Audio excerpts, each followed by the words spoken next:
राष्ट्रवादी कांग्रेस के शरद पवार गुट के जितेंद्र आव्हाड ने किए कृत्य का शहर में भारतीय जनता पक्ष की ओर से जाहिर निषेध दर्शाया गया।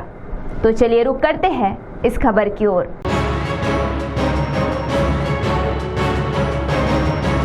राष्ट्रवादी कांग्रेस के शरद पवार गुट के जितेंद्र आव्हाड ने किए कृत्य का जाहिर निषेध पूरे महाराष्ट्र में दर्शाया गया और इसी कड़ी में शहर के डॉक्टर बाबा साहेब आंबेडकर पूर्णाकृति पुतला परिसर में भारतीय जनता पक्ष की ओर से जितेंद्र आव्हाड इनके द्वारा किए गए कृत्य का जाहिर निषेध दर्शाया गया। इस समय आंदोलनकर्ताओं ने जमकर नारेबाजी कर निषेध प्रदर्शन किया। इस दौरान भारतीय जनता पक्ष के महिला आघाड़ी के शहर अध्यक्ष सविता कांबळे ने जानकारी देते हुए क्या मांग की, आइए देखते हैं। कालची घटना घडली।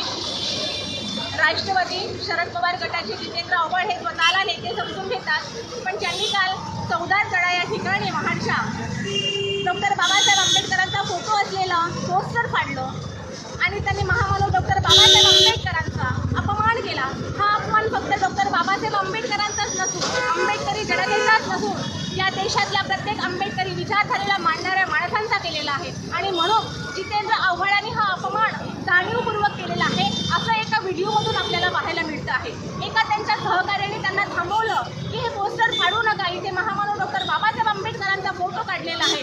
त्यांचं न जुमानता जितेंद्र आव्हाड यांनी डॉक्टर बाबासाहेब आंबेडकरांचा फोटो फाडला आणि डॉक्टर बाबासाहेब आंबेडकरांचा अपमान केला। ज्या महामानवांनी संपूर्ण मानव जातीला उभं राहण्यासाठी, संपूर्ण मानव जातीला मानव म्हणून जगण्याचा अधिकार दिला, त्या महामानवाचा अपमान करण्याचा या जितेंद्र आव्हाडांना कसलाही अधिकार नाही आणि म्हणून आज संपूर्ण महाराष्ट्रभर एकाच वेळी सकाळी 9 ते 10च्या दरम्यानमध्ये भारतीय जनता पक्षाच्या वतीने राष्ट्रवादी काँग्रेसचे शरद पवार गटाचे जितेंद्र आव्हाड यांचा जाहीर निषेध केला आहे। जितेंद्र आव्हाडांनी जरी माफी मागितली असेल तरी महामानवांची जी तुम्ही अपमान केला, महामानवांचा तुम्ही जो अपमान करण्यासाठी जे तुम्ही काम केलं, हे काम फक्त माफी मागून चालणार नाही आणि म्हणून भारतीय जनता पक्ष आदरणीय सुधीर भाऊंच्या नेतृत्वामध्ये आज त्यांचा चंद्रपूर महानगरात निषेध करण्यात आलेला आहे। आम्ही भारतीय जनता पक्षाच्या वतीने त्यांच्यावर कठोरात कठोर कारवाई व्हावं, त्यांच्यावर गुन्हे दाखल करण्यात यावं अशी मागणी संपूर्ण महाराष्ट्रामध्ये करतो आहोत।